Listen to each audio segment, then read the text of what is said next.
Oke, baik. Selamat pagi semuanya. Yang saya hormati kepada Bapak Bahar Amal Teneng dan juga teman-teman kelas C saya banggakan. Saya Yesi Lestari sebagai moderator kelompok 4 yang akan memandu jalannya presentasi pada pagi hari ini. Sebelumnya izinkan kelompok kami memperkenalkan diri lebih dahulu. Terdapat saya sendiri Lestari, Nida Amalia dan juga Misael Saputri.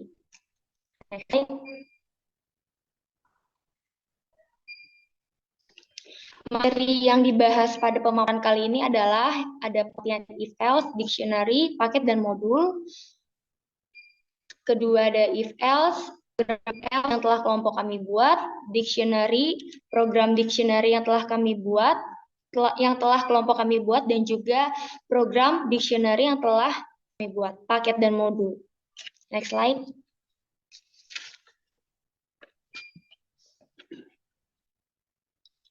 Baik, di sini saya sendiri akan menjelaskan pengertian dari if else secara umum.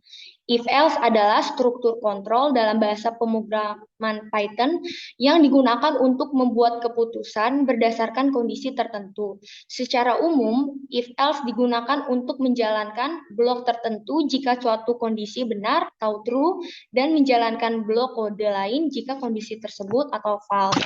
Jadi if else ini sebagai pengendali yang digunakan untuk membuat keputusan berdasar kondisi tertentu, dan juga ini memungkinkan program melakukan tindakan yang berbeda tergantung apakah suatu kondisinya benar atau salah. If bagian utama dari struktur pengendali if else, memberikan suatu kondisi yang dievaluasi. Jika kondisi tersebut benar atau true, maka blok pernyataan dalam if akan dieksekusi, sedangkan else sebagai opsional dan digunakan jika kondisi dalam if adalah salah atau false. Jika kondisi ini terjadi, maka blok pernyataan di dalam else akan dieksekusi. Baik, pemaparan selanjutnya akan dipaparkan oleh teman saya.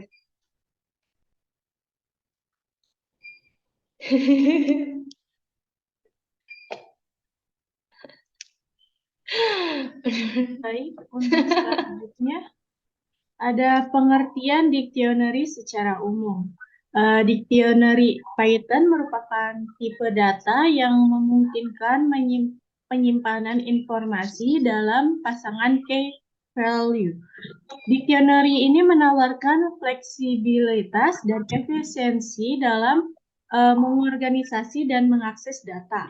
Dictionary adalah salah satu struktur data yang sangat berguna dalam Python dan sering digunakan untuk menyimpan dan mengelola data yang terstruktur. Baik, pemaparan materi selanjutnya akan disampaikan oleh rekan saya.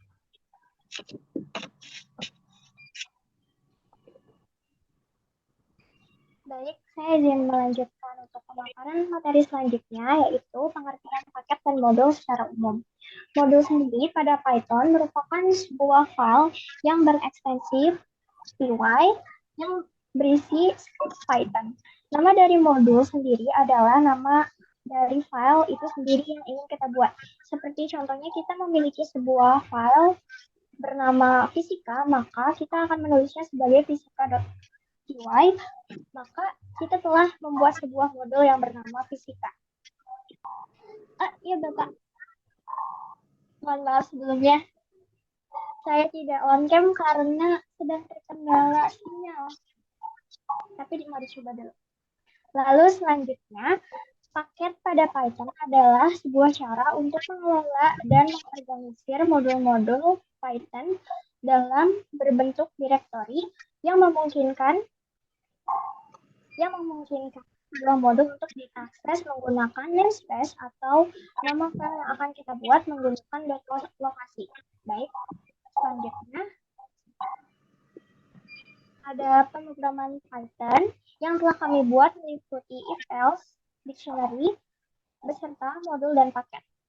Untuk materi selanjutnya, silakan kepada rekan saya untuk melanjutkan. Baik, next slide.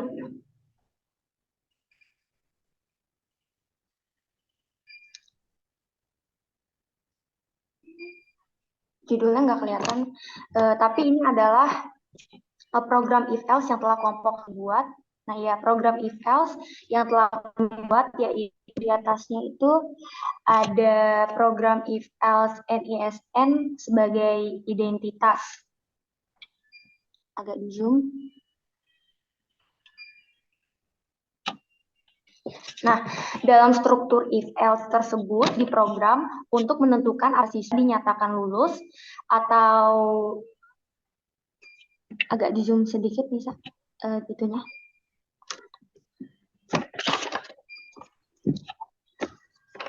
Ya, gambar tersebut teman-teman bisa lihat yang dimasukkan NISN. Pada gambar tersebut menggunakan struktur if-else dalam bahasa pemrograman untuk menemukan program nomor induk siswa nasional atau yang biasa disebut NISN dan menampilkan hasil kelulusan. Jika NISN ditemukan atau pesan bahwa NIS ditemukan, jika sebaliknya program memeriksa apakah NIS yang dimaksudkan oleh pengguna ada dalam daftar NIS yang telah NISN yang telah ditentukan. Jika NISN ditemukan, program akan menampilkan hasil kelulusan yang terkait dengan NISN tersebut. Jika ditemukan, program akan memberikan pesan bahwa NISN tidak ditemukan seperti pada gambar. Nah, yang di bawahnya adalah if else input nilai-nilai siswa. Teman-teman bisa lihat, situ ada 3 mata pelajaran, bahasa Indonesia, bahasa Inggris, dan juga matematika. Pada struktur if-else tersebut diprogramkan untuk menentukan apakah siswa dinyatakan lulus atau tidaknya berdasarkan rata-rata nilai dari 3 mata pelajaran tersebut, yaitu bahasa Indonesia, bahasa Inggris, dan juga matematika. Hal ini menggunakan pembagi 3 sebagai ambang batas, yang berarti jika nilai di bawah 75, maka siswa dinyatakan tidak lulus. Sementara jika nilai di atas 75, siswa dapat lulus.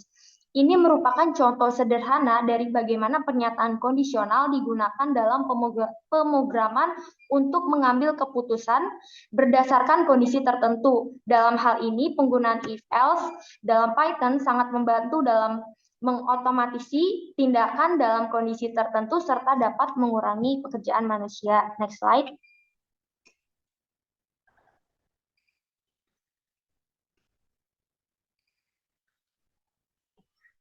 Berikut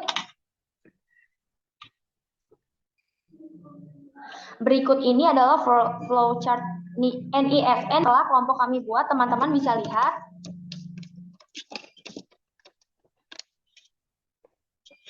Nah, flowchart ini untuk menemukan hasil kelulusan berdasarkan identitas NISN atau nomor induk siswa nasional, digunakan untuk memvisualisasikan proses dalam menentukan apakah seorang siswa telah lulus atau tidak.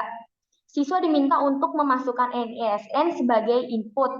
Terus flowchart kemudian melibatkan langkah pencarian dalam basis data sekolah untuk mencocokkan NISN yang telah dimasukkan dengan data siswa yang terdaftar. Next slide.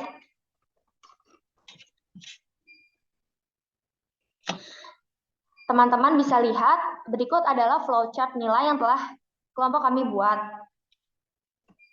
Gambar di atas adalah flowchart nilai pada if-else yang menunjukkan flowchart untuk menentukan apakah seorang siswa dapat lulus atau tidak berdasarkan rata-rata nilai.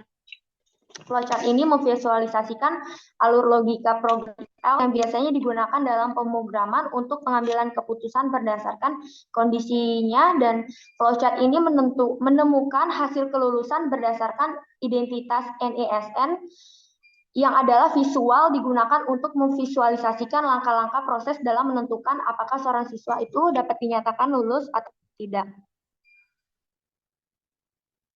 Jadi kalau seandainya nilai di bawah 75, yang akan keluar siswa tersebut rata-rata atau tidak lulus.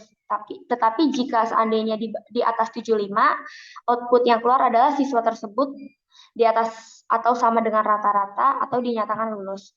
Baik, pemaparan materi selanjutnya akan dijelaskan oleh teman saya.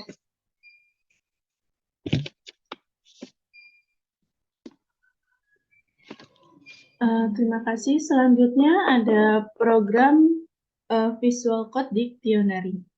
Nah, bisa dilihat ya teman-teman, di sini ada program dictionary yang oleh kelompok kami buat filenya bernama kuis bahasa Inggris.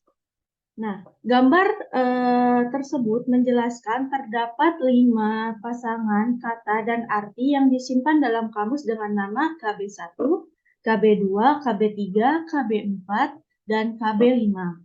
Nah, selanjutnya kode ini menggunakan perintah OS System untuk menghapus layar sebelum mencetak kamus. Nah, berguna untuk membersihkan layar konsol sebelum menampilkan hasil keluaran. Setelah membersihkan layar, kode ini mencetak masing-masing pasangan kata dan arti dalam kamus. Bisa dilihat di contohnya itu ada untuk misalnya KB1. Kode mencetak kata cat dan artinya kucing. Ini dilakukan dengan menggunakan perintah print untuk setiap elemen dalam kamus.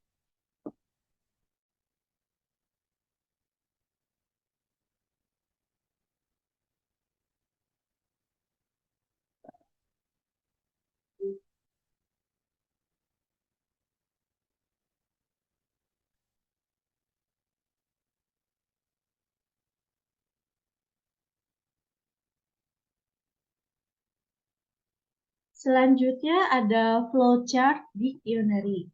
Nah, hasil dari flowchart berikut dimulai dengan kotak awal start. Kemudian akan ada suatu tindakan yang menghapus layar dengan menggunakan perintah US System. Ini bertujuan untuk membersihkan layar sebelum menampilkan data. Nah, setelah itu terdapat serangkaian kotak proses yang mewakili inisialisasi beberapa dictionary KB1 hingga KB5 yang seperti ada di layar ya, teman-teman.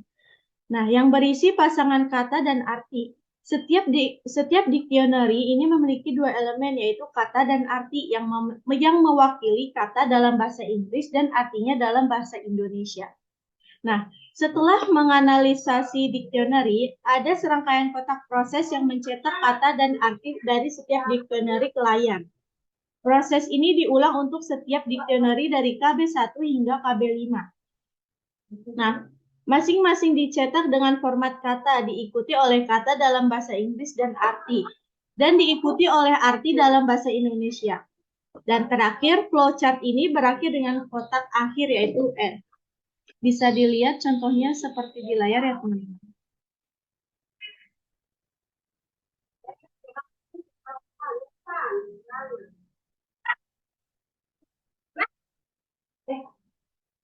Selanjutnya, pemaparan materi akan disampaikan oleh rekan saya.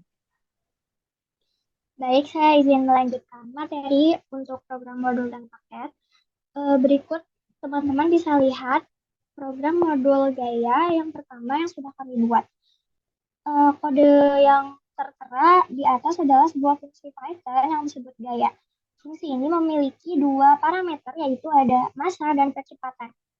Ketika kita memanggil fungsi gaya ini dengan memberikan nilai untuk kedua parameter, fungsi ini akan menghitung gaya menggunakan rumus fisika Newton, yaitu untuk rumusnya sendiri adalah rumus gaya sendiri adalah massa dikali kecepatan. Nah, fungsi dari modul gaya ini apa sih? Fungsinya sendiri adalah memberikan nilai untuk massa dan kecepatan. Dan secara otomatis fungsinya sendiri akan langsung tercetak. Selanjutnya, fungsi ini menghitung gaya dengan mengalihkan massa dan kecepatan, lalu menyimpan hasilnya dalam variabel rumus. Lalu, perhitungan tersebut juga dikembalikan atau bisa kita lihat return dari fungsi yang memungkinkan kita untuk menggunakan hasil perhitungan dalam program. Nah, lalu untuk modul selanjutnya ada modul kecepatan. Dalam modul kecepatan sendiri, kelompok kami menggunakan rumus jarak per waktu atau dibagi waktu. Jadi ketika kita memanggil fungsi kecepatan dengan memberikan nilai untuk kedua meter ini, fungsi ini akan langsung memberikan hasil dari perhitungan yang sudah kita buat tadi. Hasil perhitungan tersebut juga sama seperti yang sebelumnya, dikembalikan atau return dari fungsi yang memungkinkan kita untuk menggunakan langsung hasil perhitungannya. Baik, slide selanjutnya.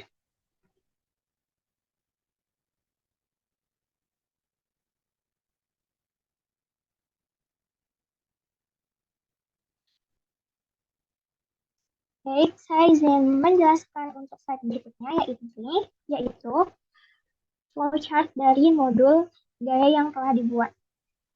Untuk pertama, ada declare. Yang kedua, kami menginput rumus yang telah diberikan, yaitu massa dan percepatan. Lalu tidak lupa juga dalam assign untuk memasukkan hasil beserta rumus dan output yang dihasilkan sesuai dengan sintaks yang telah dibuat di Discord. Teman-teman juga bisa lihat di sebelah sampingnya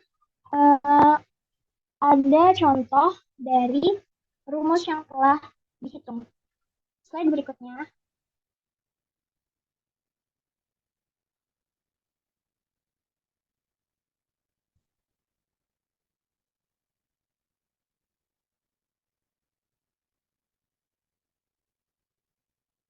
Dan untuk slide berikutnya juga itu merupakan hasil dari modul dan paket yang sudah kami buat.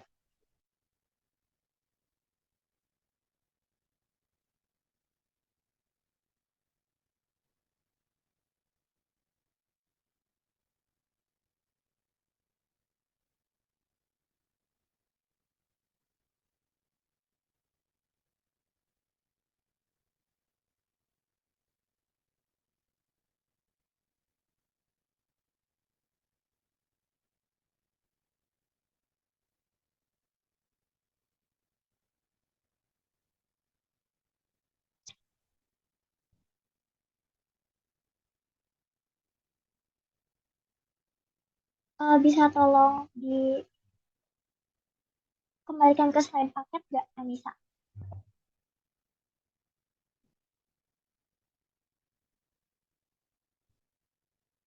Nah, baik untuk selanjutnya, tadi mohon maaf sempat terlewat untuk slide ini. Jadi, berikut ini merupakan program paket yang telah kami buat, yaitu adalah ada rumus-rumus dari kecepatan beserta gaya itu sendiri. Yang pertama, kami menggunakan multiply untuk rumus menentukan gaya, lalu untuk percepatan kami menggunakan divide untuk membagikan dari hasil tersebut.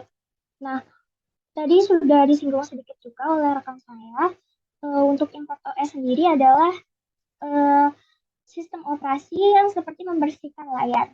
Lalu ada import kecepatan, ini untuk mengimpor modul yang disebutkan kecepatan menggunakan alias yaitu V. Dan menggunakan V karena sebagai nama pendek yang merujuk untuk modul kecepatan.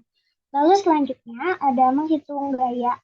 Masanya sendiri kami setel menjadi 5, lalu percepatan bendanya sendiri adalah 10, lalu fungsi gaya dari modul gaya dipanggil dengan parameter massa percepatan yang diatur yaitu 5 dan 10. Hasil dari fungsi ini disimpan dalam variabel yang bernama multiply. Lalu untuk menghitung kecepatan, jarak tempuh kami setel menjadi ke 50 meter. Lalu untuk waktu tempuh di setel ke 5 detik. Dan fungsi kecepatan beserta dari modul dipanggil dengan parameter jarak waktu yang diatur yaitu 5 dan 50 dan 5. Hasil dari fungsi ini disimpan dalam variabel divide. Seperti yang tertera di layar teman-teman semua. Baik, mungkin sebagai penjelasan dari saya sudah cukup. Saya kembali kepada moderator. Baik teman-teman, kita sudah berada di penghujung presentasi. Izinkan saya sebagai moderator untuk membacakan kesimpulan. Next slide.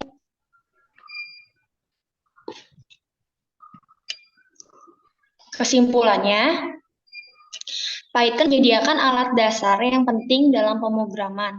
Pernyataan if-else memungkinkan kita untuk membuat keputusan berdasarkan kondisi, sedangkan dictionary memungkinkan kita untuk mengatur data dalam bentuk pasangan kunci nilai. Modul memungkinkan kita untuk mengelompokkan kode ke dalam file terpisah, sementara paket membantu mengorganisasi modul-modul dalam struktur direktori yang lebih besar. Dengan memahami konsep-konsep ini, kita dapat mengembangkan kode Python yang lebih terstruktur dan juga efisien. Demikian presentasi pada kelompok kami. Mohon maaf jika terdapat kendala dan juga kesalahan kata. Terima kasih kepada Bapak dan juga teman-teman yang sudah menyimak kelompok kami. Saya tutup dengan pantun. Umur kakek sudah menua, namun tetap mencari nafkah. Semoga bermanfaat untuk semua. Kami undur. Terima kasih.